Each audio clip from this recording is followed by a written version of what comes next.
Welcome to Garden Wise Adventures. My name is Malie, and today is the same day as the last video I made. And as you can see behind me, I am missing my aspen trees. Dan Owen just finished cutting down all the trees. He's gone now. And now we're on to project number 2. And let me show you what that project is. Now here we are in my garden area in front of my grapes, and project number 2 for the day is going to be to get my grapevines pruned. Now lucky for me, this spring has been cooler than normal and my grapevines have not budded out yet. So we're going to cut those. There's probably going to be some weeping, but that's okay. Now I've done another in-depth video on how to prune grapes, and I will link that above. So you can watch that for a more in-depth video. This one's just going to be really quick. I'm going to show you the beginning, what they look like, and then the end, what they look like. Now the system for pruning that I use is called 4-arm knifing, and I'll show you just what that means. So this is my himrod grape. It's been a really vigorous grape, and it's got 4 arms.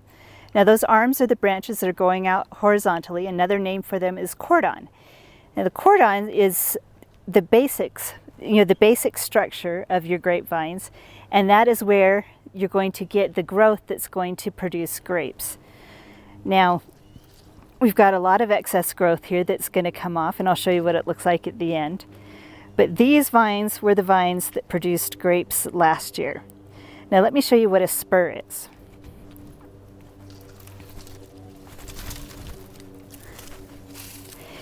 Now right here we've got a large old spur.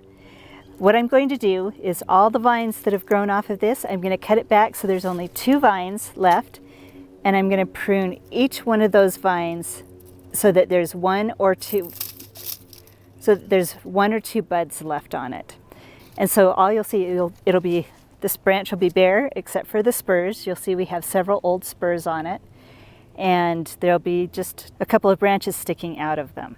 Now as you can see, before I started the video, I did start the pruning process, and I'm removing one of my cordons. It's unproductive. We've got a lot of dead spurs on it, and I'm going to see if I can get a replacement to grow. Right now there is not a good replacement growing. So we'll just have to wait until next year and see what happens. Now let me show you a different grapevine and show you where there is a new replacement cordon growing and what that looks like. Now this is my Canada's grape. I love this grape. It's just not a really vigorous grower. But this year we finally have a cordon to replace this lower branch. The lower branch is still, and it's still pretty productive, but it's quite old. It's never been replaced. But this year, look how perfect this is. This is the base right here of the old branch. And here, starting down just below it, is a new branch that is really long. It goes all the way over there. So we're going to be able to replace the old cordon with a new one and reinvigorate that branch. Now here we have another cordon that is, I'm just going to cut it off, but there is no good replacement for it. So what I think I'm going to have to do is just wait and see if something grows next year. So for the grapes that we need to prune, I have my Jupiter right there, the Canada's here.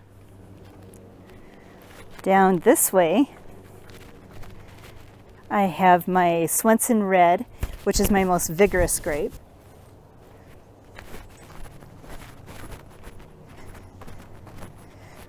We've got my newer Concord grape. Now this one I've been really disappointed in the growth. I may need to cut off most of it and see if I can get some branches, some good healthy branches growing on it. Because there's some good cordons on this side. We've got a second one down here that's really strong and healthy. But we don't have any good cordons on this side, and no good new growth. So I'm going to fertilize it really well, and I'll probably cut off everything on this side and see if I can get some good new growth. So as I said, this is going to be a quick video. I'm not going to show all the details. You can watch the details in the previous video. So let's get started. So here we are with a fully pruned grapevine, and let me show you kind of some of the details. So these are the spurs. Some of them I left, a couple of buds. Some of them I left 3. It just depends on the area. This one I probably should take off a little bit more because it just goes over my raspberries, which need to be pruned. I took off larger spurs that were old and dead or that were just excess, because you only really want 2 or 3 spurs coming off each old spur. So we've got all of this. We completely removed this lower spur, and there was no good replacement, so we're going to wait and see next year. Hopefully we grow a replacement. But we also removed this large old spur that was not doing well, and it actually grew into the wire, so I'm just going to leave that. And we replaced it with this one that came out of the perfect spot. Now I would like to remove this top spur eventually, and this top spur. Now I'd eventually like to remove this top cordon and replace it, and this other cordon. So I left a spur down here, right in the middle, with some good buds. It had some really excellent growth this year, and I could have replaced this cordon, but this cordon, as you can see, even though it's older, it's very healthy and vigorous. So I'll try next year and see if it needs to be replaced. So that's how you replace cordons. This is what a finished grapevine will look like. You've got the main trunk, and then you've got your cordons. And then you have the spurs coming off the cordons, which is where the fruiting wood comes off. Now, if you have a really large old grapevine, you could actually cut the whole thing to the ground, or cut back to what you might think would be a main trunk and just leave one stick sticking out of the ground. And it will regrow.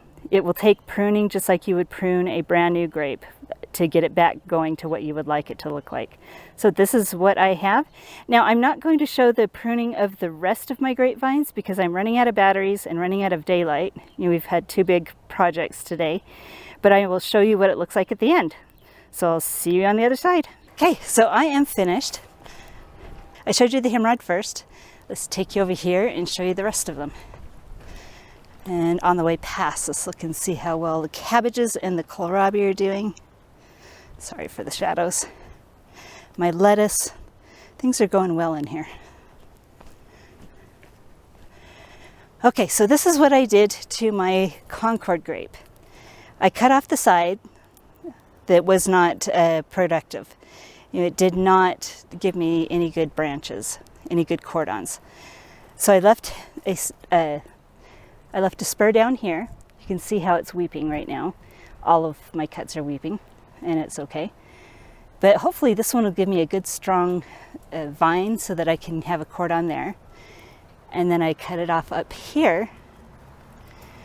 Hopefully one of these buds will give me good strong growth so that I can have cordons on that side. And I decided to leave the cordons on this side because they looked pretty good. This is what a new arm looks like when you're just starting to develop spurs. All of these spurs are new from last year. Okay, let's go look at the next one.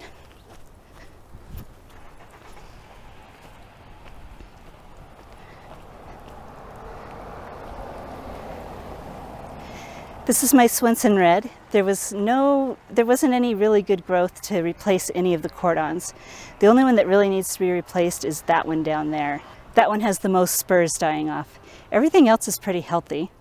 And here's an arm that I replaced last year, so you can kind of see how well that's grown in. And we're already starting the spur growth. And we had good production off this vine last year anyway. Now the one I'm most excited about is my Candidus. Now my Candidus was planted the second year after I moved in, and that was 2009 then that this was planted. And since that point I have not been able to get growth that was good enough to replace any of the cordons. So every cordon that was on this vine was from the beginning. And this year I was able to find vines to replace all of them except for this one. So I'm hoping that we're going to get a bud coming off somewhere down there. You know, since I've cut off so much, we're going to get we're going to spark a lot of new growth. Hopefully I'll get a vine to replace this arm for next year. But these look really good, really healthy. They're really good placement. This one's a little low, but it still does okay for the upper arm. And we found a lower one down here to be the lower arm. And that one is exactly perfect placement, perfect strong vine. So if you can get it, this is the kind of growth you need to replace an arm or create an arm.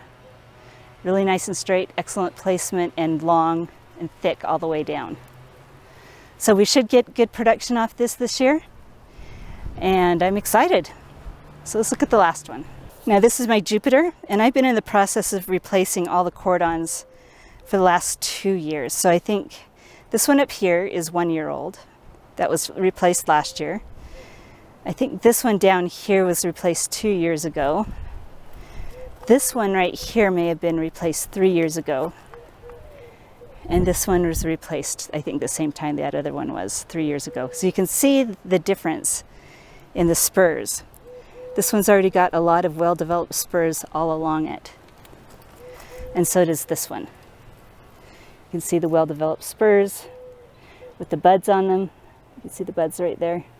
As compared to the 1 year old or the 2 year old, so I guess those were 3 year olds. This is a 2 year old one. You can kind of see that it's been trying to develop new spurs, and this is a 1 year old one.